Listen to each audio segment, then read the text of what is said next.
Hey guys, and welcome to Devlog 7 of the Animal Behavior Kit. Today I'm going to be showing you the evolution of what you saw in the last video.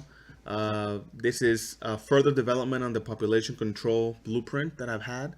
If you recall in the last video, all the blueprint was doing was on a specific frequency, going through the level, looking at every species and seeing if the population was bigger than a threshold, and then choosing random animals to kill.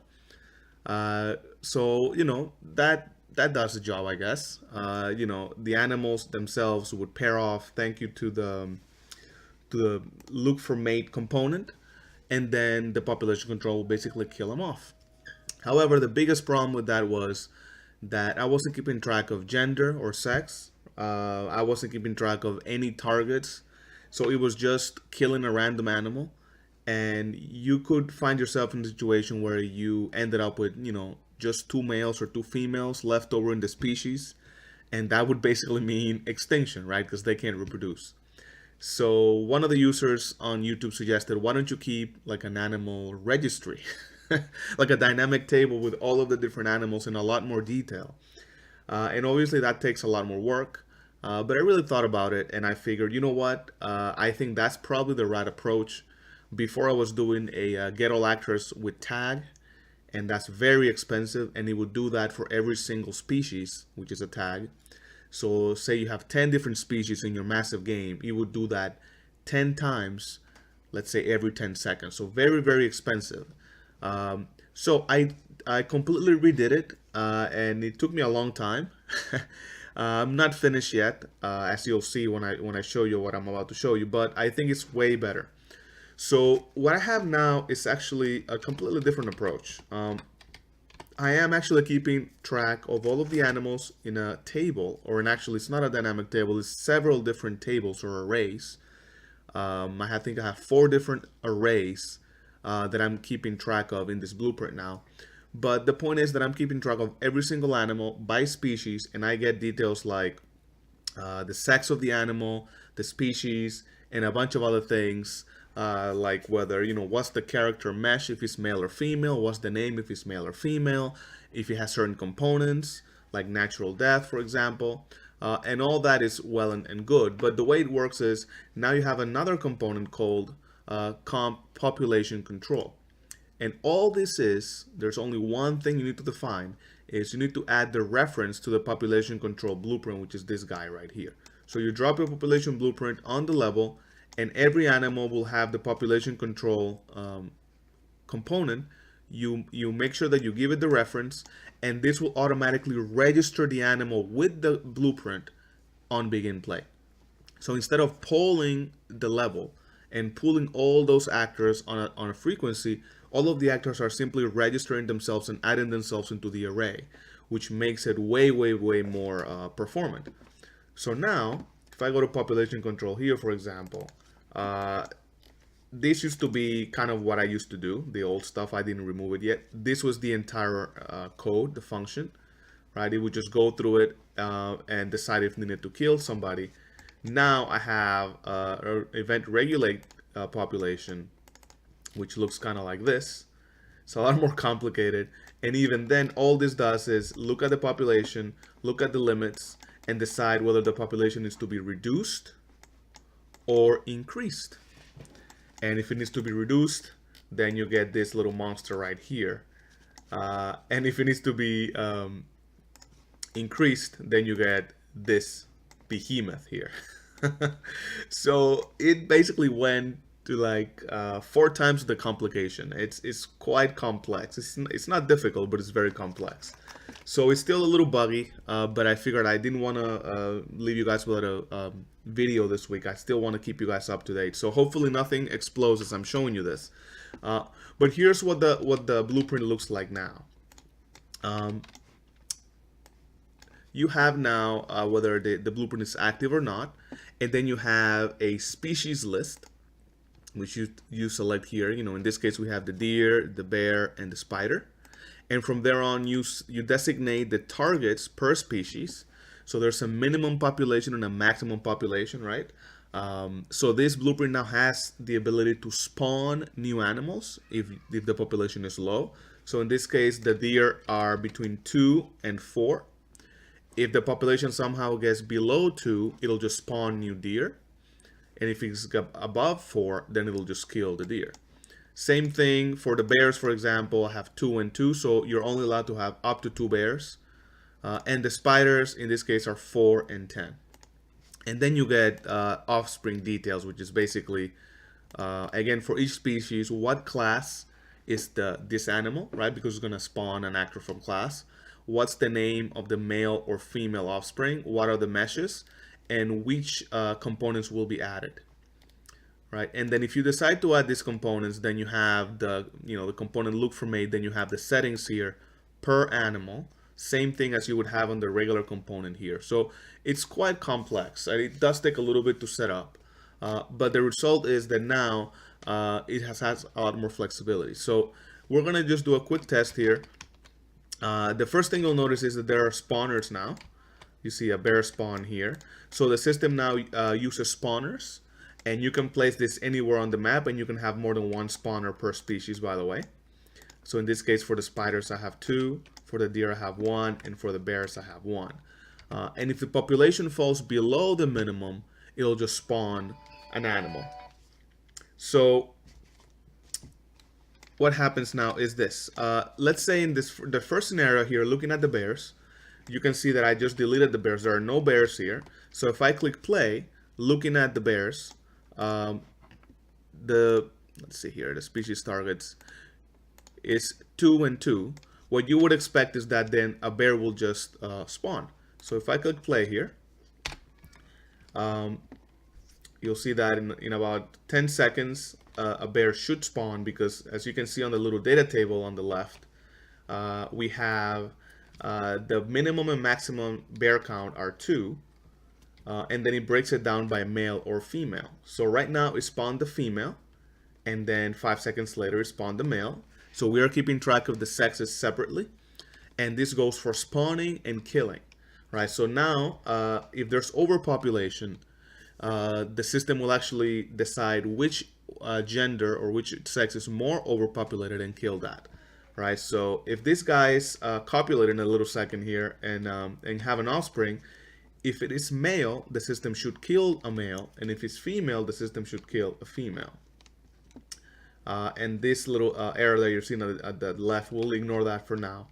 But as you can see here, it put the name as we defined it, female bear and male bear.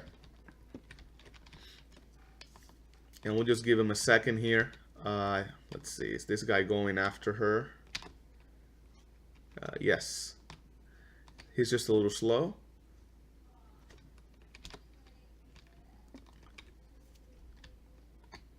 All right, there we go. Little hearts going off.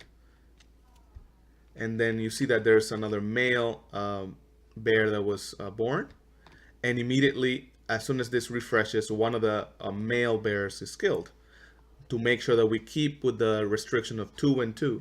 But now the system is smart enough to kill a male, right? Because there were 2 males and 1 female. Same thing here. The other case is for the spiders. Remember that right now we just have 2 spiders. If we click play here, you'll see that the spiders are actually, minimum is 4, and we only have 2 spiders, right? So then the system's going to say, okay, well, next time it checks, it'll spawn 1 more spider, and in this case it's a female spider, and you'll see that it updates there. And then next time it'll spawn another spider. And now we have 2 and 2, 2 males and 2 females. You can see there at the top left, and that satisfies the minimum of the spiders. And then we're not going to wait too long here, because these guys are going to take forever to do their thing. But, oh, well, never mind. Let's see what happens here. All right, so now you see that we have 8 spiders, 5 males and 3 females. And next time one of these guys does their thing, they should hopefully go above the 10 mark. And that's when the system will start, killing some spiders. So we have way too many males right now, not enough females. See if we can find maybe these guys here.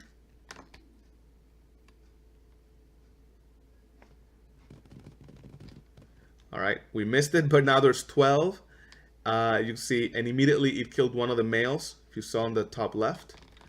And now these guys are gonna overpopulate. Now we have 19, and immediately another male was killed.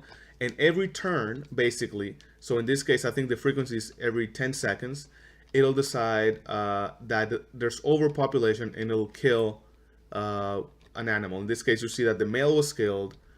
We always, if they're equal, I chose to kill the male. That's always good to have more females. And then it killed the females, so now it goes 8 to 8.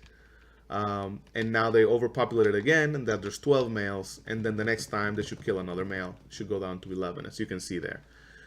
So in this case, because these guys are having so many offsprings, the system is struggling to keep the population in check. But what you can do is, if you go to the population control here, there is an option to balance the population every turn. What that means is that, let's say that you're over your threshold by 5. In this case, every 10 seconds, if you're over, it'll just kill one animal per turn. And I think that's probably better, and as a default, it's more organic. But if you wanted to completely balance the population every single turn, you can select this here. And in this case, every 10 seconds, it'll completely balance the population. So in this case, we're supposed to have 2 bears. And if we click play here, we have 0 bears. So next time it runs in about 10 seconds, you should see that now instead of 1 bear, 2 bears pop up. As you can see there, because to get it to balance, we needed 2 bears. So you can decide which way do you want to do it, right? Do you want to have balance every single time, or do you want it to be kind of cut the animal population or increase the animal population one at a time? And of course, if you wanted to do it this way, maybe you can run it every minute, every 2 minutes, perhaps, and then it'll just balance the population every turn. If you wanted something more gradual, then maybe you want this running like I have it now every 10 seconds, but instead of balancing the population immediately, as you can see there, 2 spawned immediately here because the bottom limit was 4 spiders, right? So that's the idea. I'm still trying to figure out if this is the final form. I'm thinking right now, I think I overshot it. It's kind of way too complicated with too many details. You can see here way too many structs.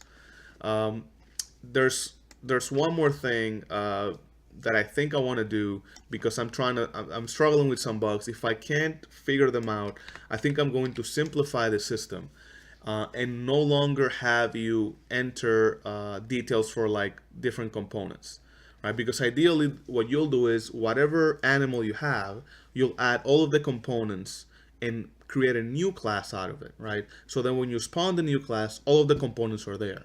So ideally, you don't have to specify that the deer will look for partners every 20 seconds, right?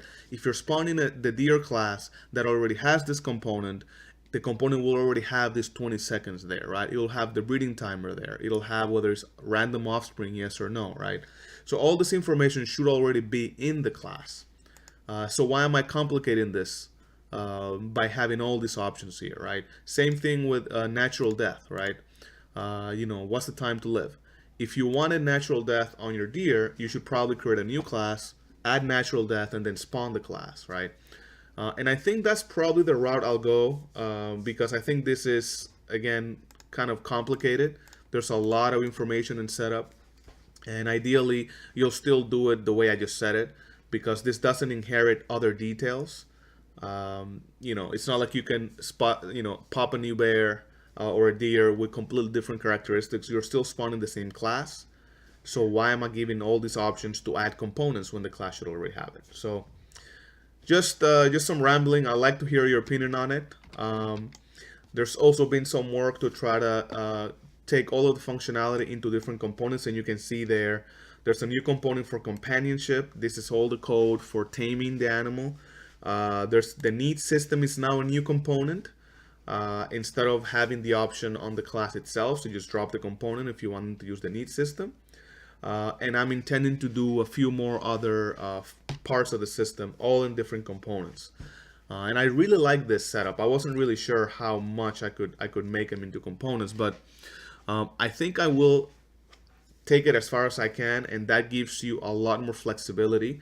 If you don't want to use the need system at all in your game, then why should you have that code there, checking, running, doing whatever, right? Keep the blueprint as light as possible without excess code. If you don't want to use population control, then you just don't use the blueprint, right? Or natural death, or if you don't want them to reproduce at all, you wouldn't use that, right?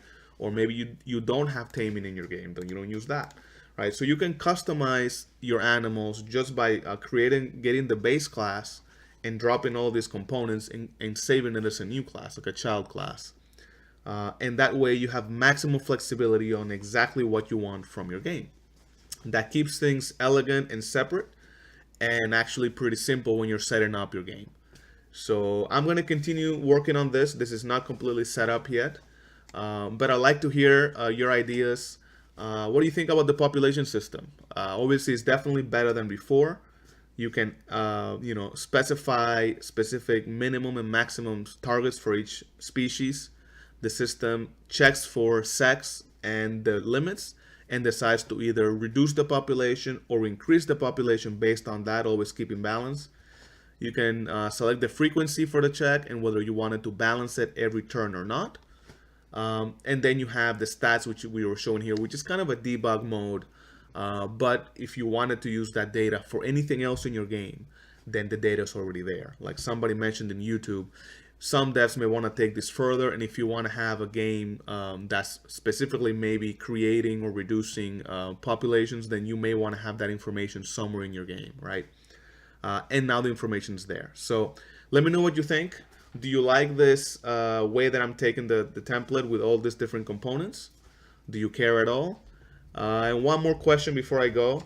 I'm working on the need system right now, and somebody on the forum suggested that I was able to perhaps add a custom need, right? So the needs are basically hunger and thirst. Right now there's just two needs, but the user was saying, is it possible to add a custom need?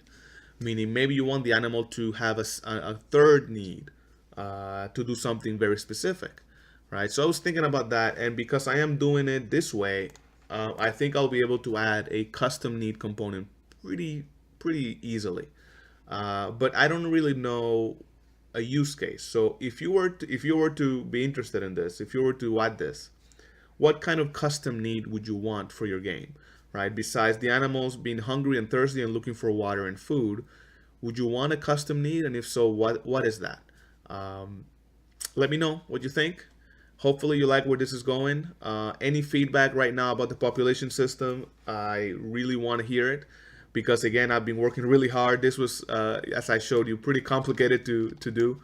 So hopefully it was worth the work. Yeah. So let me know what you think, and I will see you in the next video. Thanks a lot.